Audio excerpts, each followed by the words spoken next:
thanks for joining us. I'm Judy Simpson. Today we're on the Burlington waterfront to examine efforts to improve water quality in Lake Champlain and in the rivers and streams as well. Across the state, one of the main areas of emphasis is reducing phosphorus and other nutrients that come from urban development and from agriculture. UVM Extension is leading many of the research and technical assistance programs on Vermont farms. It's an effort that involves education, technology, and some specialized equipment. Across the fences, Keith Silva tells us now about farming, extension, and water quality. Even in winter, there's something growing in this field. Tucked under a blanket of snow is a crop of winter rye. It's what's called a cover crop, and it's one of the best tools and best practices to curb agricultural runoff and improve water quality. Our goal is to have a living, growing plant 12 months a year. That's the best case scenario. So we're looking for erosion control, which means you need to have the soil surface covered to sort of intercept raindrops. We're looking for nutrient cycling, so that there's something there capturing sunlight and utilizing the nutrients in the soil and holding it in the plant material. And then when you go to plant your next crop, it's more, you haven't lost it to the environment. UVM Extension has tasked faculty and staff across the state to conduct research, improve practices, and develop solutions like cover cropping to enhance soil health and better water quality. Heather Darby directs Extension's Northwest Crop and Soils program. When I started in Extension in 2003, I can bring you to the one field in the county that was cover cropped. And I remember talking to that farmer saying, why are you doing this? I want to do this. I learned about this in college, you know. I want everybody to do this, but nobody's doing it. And why are you doing it? And now, you know, there's thousands of acres in cover cropping. And that's really just changed over the last probably 2 to 3 years. And that's really exciting because now when you drive through Vermont in the fall, you don't see a lot of brown fields where the corn's been removed. You see green, and they're not weeds growing. You know, they're a soil protector, you know, a crop really, just a different kind. The best corn we had on the whole farm was across the road. Tony Pouliot is a dairy farmer in Westford. There's two major benefits to the cover crop. One is a stabilization of our soils. Don't lose what you got. And then on top of it, these plants are taking up nutrients that are in the soil. So next spring comes around, there's less volatilization, there's less precipitation. The nutrients are staying in the soil. They're staying in the plant. So next year, this stuff, when we till it in, is actually a natural fertilizer. You get somebody like Heather and her staff, 2 days we had it all figured out and it was spread. Without people like her that's had experience with this stuff, it's a shot in the dark. This utterly could have failed without somebody there saying, no, we've tried that. Don't use this, try this instead. So you need somebody to shine a light in the direction you need to head, and then you need to go find the light switch and turn it on. A cover crop needs to be planted right after harvest or immediately after planting a cash crop. This timing makes for a tight window for farmers to manage. To keep these windows open longer, UVM Extension is using a piece of equipment that stands out in any field at any time. They call it a Highboy. It's a high clearance spray rig that's been modified to spray cover crop seed onto corn crops, standing corn crops. It's about 6'3" to 6'4" under the belly, and then the booms run about 9 feet in the air. It just drives over the corn. The corn just bends down and then stands back up. UVM and the agriculture community is working very hard to try to address the issues with the lake. Farmers have $500 to $700 per acre invested in a corn crop that they're letting UVM drive a machine that they've never seen before over the top of. And there's risk involved with that. And they're taking that risk on to try to do their part. Farmers are very adamant about contributing to the solution. And the farmer letting us do this on a lot of acres to try to figure out what works best is a testament to their willingness to participate in the solution with the lake. Cover cropping doesn't always require such a high-tech approach. Kirsten Workman is investigating interseeding a cover crop by hand in a stand of soybeans. This test plot is at the Nichols farm in Charlotte. All the farmers that I've worked with are interested in being part of the solution, not part of the problem. I don't think any farmer wants to be part of the problem in Lake Champlain. So what we're trying to do is identify practices that make sense for water quality and soil health, but don't mortgage the farmer's productivity or bottom line. So as we measure these things, we're not just looking at how well the cover crop performs, we're also looking at how does it impact the cropping practices and yield that the farmer is trying to accomplish, and what does it cost? Because of Vermont's topography and geology, Lake Champlain and the Champlain watershed have become the epicenter for concerns over water quality. Mark this edge. So cover crops and reduced tillage and good nutrient management planning are really the backbone to our water quality best management practices when it comes to Lake Champlain and excess phosphorus. If we can keep that phosphorus in the field and the nitrogen and the potassium in the field and have it fertilize a crop and have high yielding cash crops that then take up that phosphorus and nitrogen and potassium, we'll keep it from then getting into our watershed. Every field is going to drain somewhere. And wherever there's low spots, if you have erosion, then that soil is going to move off the field, probably into a ditch, or if there's a stream nearby, if you're right next to a stream or a river, and then all of that then eventually ends up downstream. And then eventually on this side of Vermont ends up in the lake. If you're on the Connecticut River side, it goes the other way. In our environment here, at least, it behaves as an annual. The seed head. In the Connecticut River Valley, UVM Extension agronomist Dan Hudson encourages farmers to use Italian ryegrass as both a cover crop and a replacement crop in rotational planting.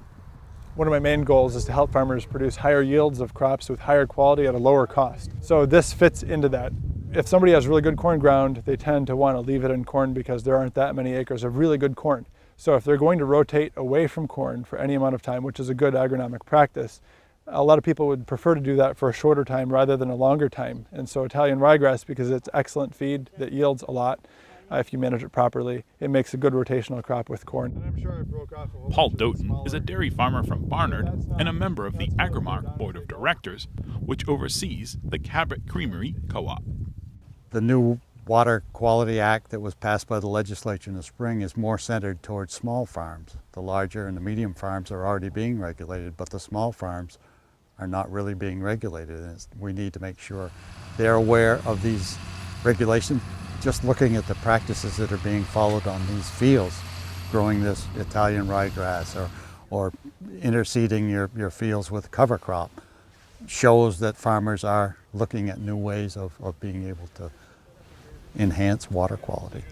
We are stewards of the land, and we want to make sure that the land that in the next generation is higher quality than it was when we started. Rhonda Goodrich farms on Mollybrook Farm, a 100-cow Jersey farm in Cabot. We've been working with UVM for years, and I think one of the biggest things that they offer, or one of the most important pieces that they offer, is they're able to get around and talk to all farmers, and they do the sharing between us that we don't have time to do. So even if you're a little more familiar with the Italian ryegrass or the soil compacted soil, getting to chat with some of the UVM staff and other farmers, that's always a huge opportunity. And the UVM Extension staff sharing what they've learned from other farmers. Huge. New ideas, can't go wrong. The water quality issues facing Vermont won't be solved overnight. It's going to take planning, cooperation, and the will to keep improving and to keep trying. We're trying to experiment and fail first so that the farmer we don't give them bad advice and they do it on 100 acres and they fail on 100 acres. I'd rather try something, fail on 1,000 square feet, and then as we learn, then we're seeing farmers adopt new things. So I feel like our job in Extension is to find farmers who are willing to take a couple risks and try stuff with us, and then try things, tweak them, and as we learn, then have them be adopted on larger and larger acreages. From the shores of Lake Champlain to the banks of the Connecticut River. UVM Extension is committed to finding answers to Vermont's water quality issues. In Burlington, I'm Keith Silva with Across the Fence. Well, thank you, Keith. Here in the studio, I'm with Dan Lerner, the Associate Dean of UVM Extension, and you're part of Extension's leadership team. And as you travel around the state, what do you hear from folks about water quality? I think first that everyone's aware of the challenge. That there's no one who doesn't know that we have a challenge with Lake Champlain and on the Connecticut River side as well. And as you talk with farmers in particular, they really want to do the right thing. Many of them will say, hey, I'm a steward of the land. I think we heard that in the video actually. And they want to do the right thing when it comes to soil conservation and protecting our bodies of water. They also have businesses to run. And so I think we've got a good role to play there in helping them advance and develop their farm businesses while at the same time meeting some environmental goals and trying to address the challenge of pollution in the lake. Because you can do both. You can do both, absolutely. And how about making a positive impact? Well, that's very important. We don't want to do anything that's not meaningful, Right. and we're careful about the kinds of work that we take on. So our faculty and our staff develop plans through the year and then report their activities to those plans, and when they do that, they gather data that we can share with the public and share with you, and I actually brought a couple numbers with me today. Sure. You might be interested to know, just these are numbers from 2015, 2,500 acres of cover cropping, which wasn't happening 5 years ago. I think Heather Darby spoke about this issue in the video. 239 conservational practices on 140 farms, and those are things that reduce soil erosion and runoff. We keep very close track of that to make sure that the work that we're doing is meaningful, that it has impact, and that it's working for Vermont. UVM Extension experts are working directly with farmers to reduce agricultural runoff.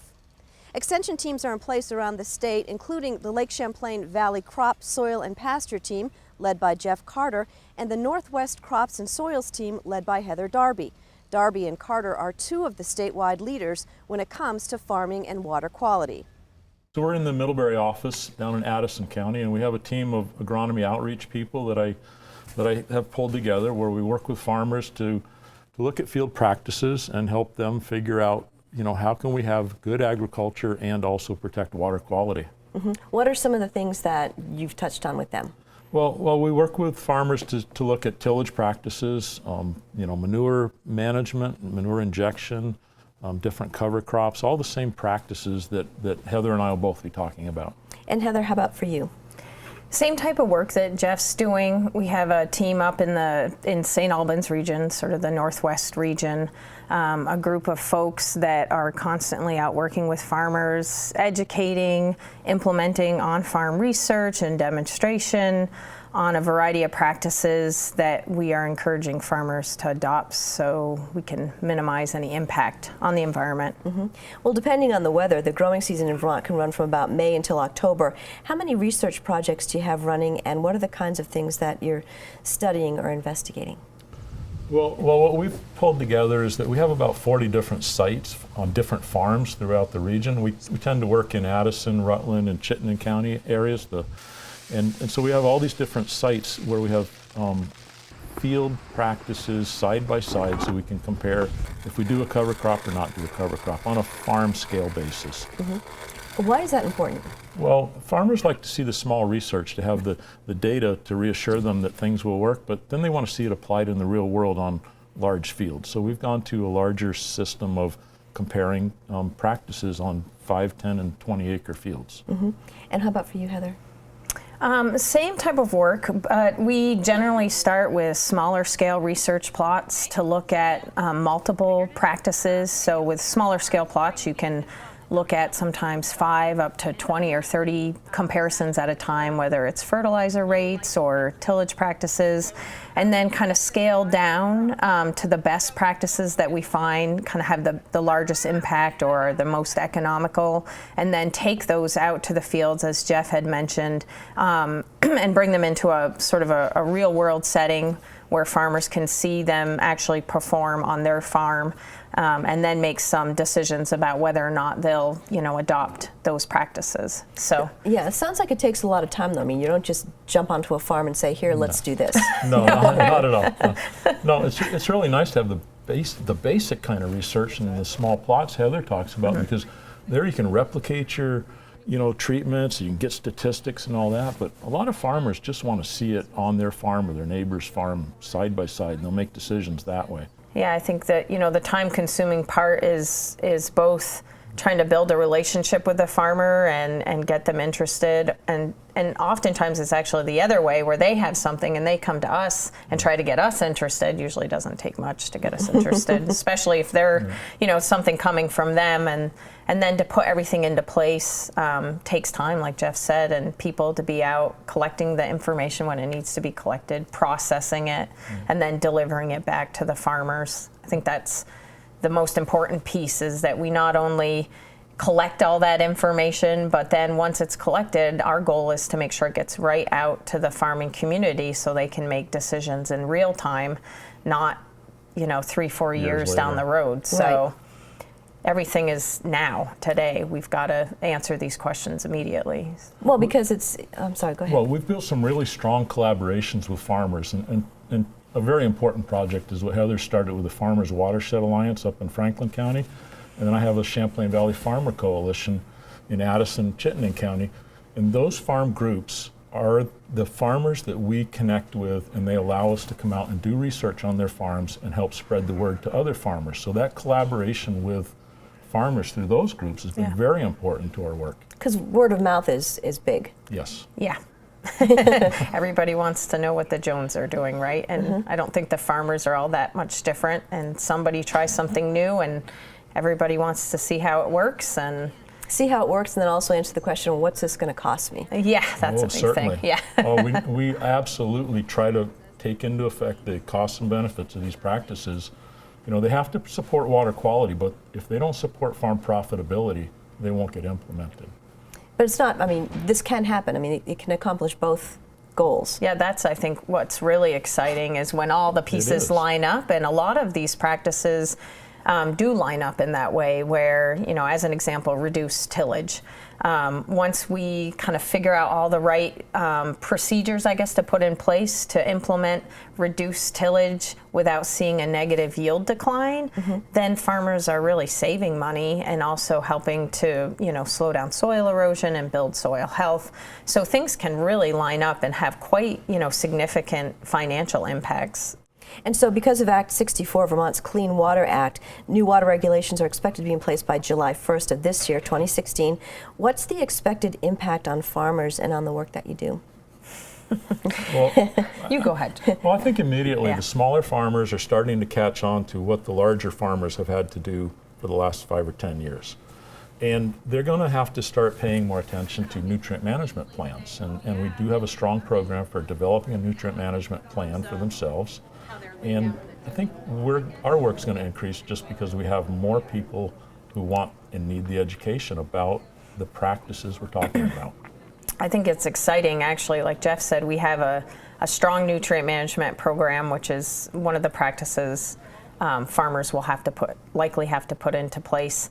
And farmers are taking that class, and once they're there, they really, really enjoy it. I have a farmer in one of my classes now that said, I didn't want to come to this. I hated school so much, and then you're talking homework and all this stuff I have to do.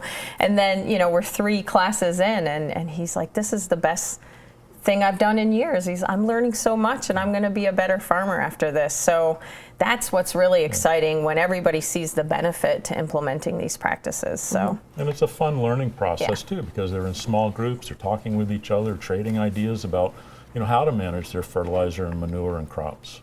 Because manure is, people think it's something that you have to get rid of, but actually it's a huge benefit for farmers. They use manure. Yeah, we had this conversation in our class last week about how lucky, really, dairy farmers are, because they have all the best tools in place to actually improve their soils, have really healthy soils, and be able to protect the environment. They have a good source of organic matter in the form of manure, nice source of nutrients. They're able to rotate crops and let them rest out of tillage. And so the manure is just a significant resource to improve the health of the soil and feed the crops at the same time. And really what they're learning in class is how, what are the best rates to use and when to apply it, and sort of the practices to avoid risk, loss into the environment. So. Now, Jeff, you've been with Extension for more than 30 years. What sorts of changes have you seen in practices related to preventing problems like erosion and runoff?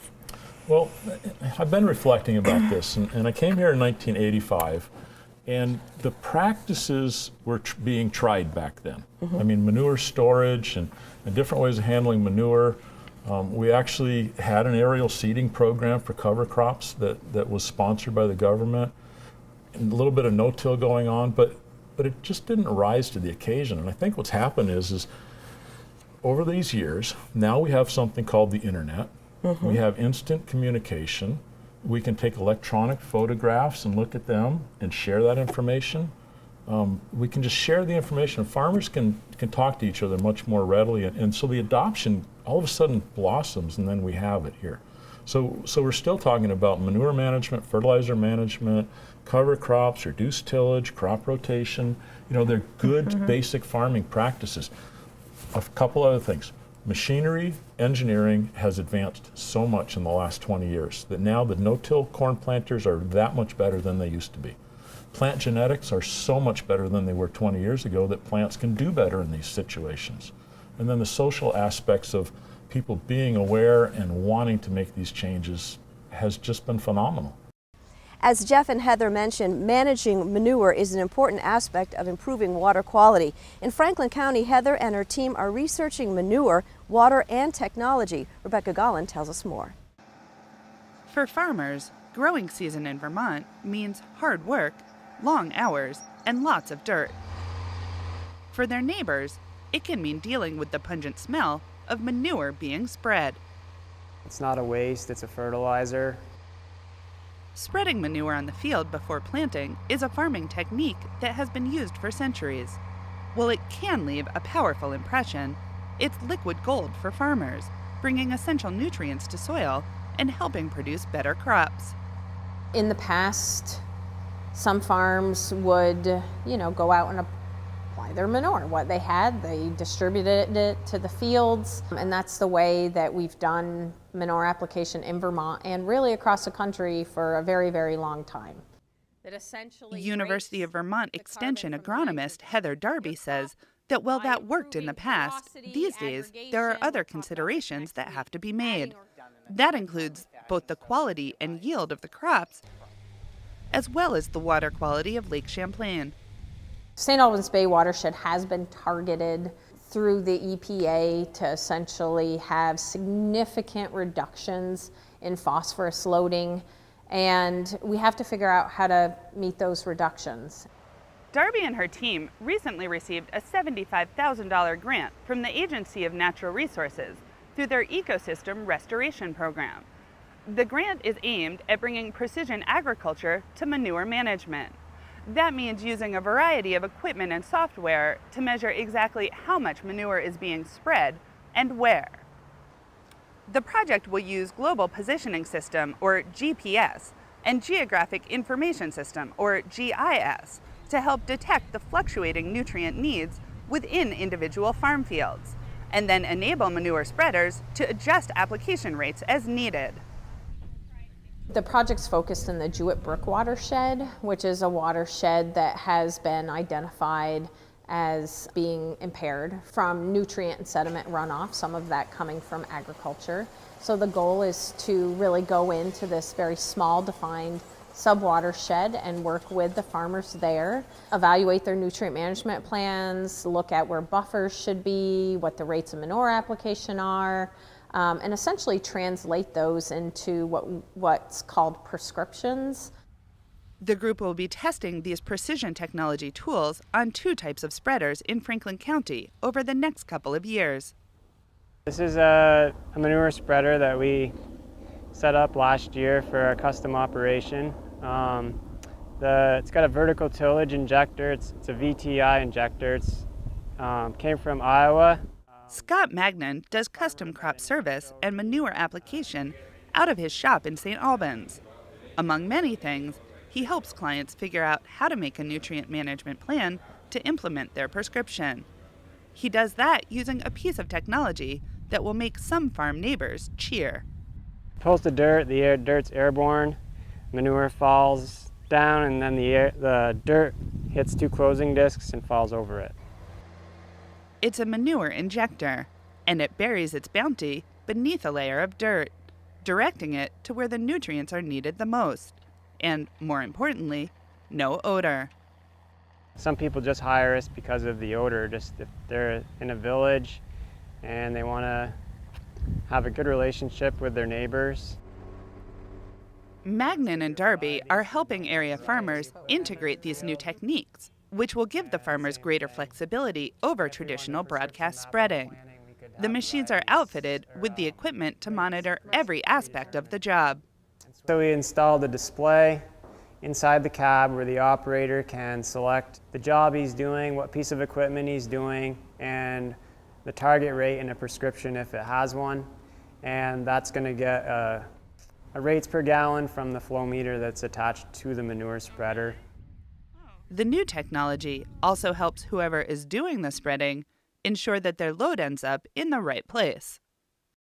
You know, most nutrient management plans today are very paper-based, and so, you know, generally a custom applicator would have like a, you know, clipboard full of maps that kind of shows them where the buffers are and where, you know, what the manure application rate should be and how many times a year they should be applying manure. And that's really difficult to manage while you're driving. Darby hopes the end results will inform farmers about a safer and more efficient way to manage nutrients, while helping them track exactly what is going on and into their soil. At the end of the day, you know, this technology also records the rate of manure applications that are put on the fields. It gives the farmers a nice sort of recording of what actually happened. It helps the custom applicator really track what's going on, and it does it automatically, you know, through the program. So, you know, the goal is to make it easier for everyone so that implementation becomes easier and happens. Helping farmers learn new ways to keep their nutrients on the farm and out of Lake Champlain. In St. Albans, I'm Rebecca Gollin with Across the Fence. Thanks, Rebecca, and thank you for joining us. I'm Judy Simpson. I'll see you again next time on Across the Fence.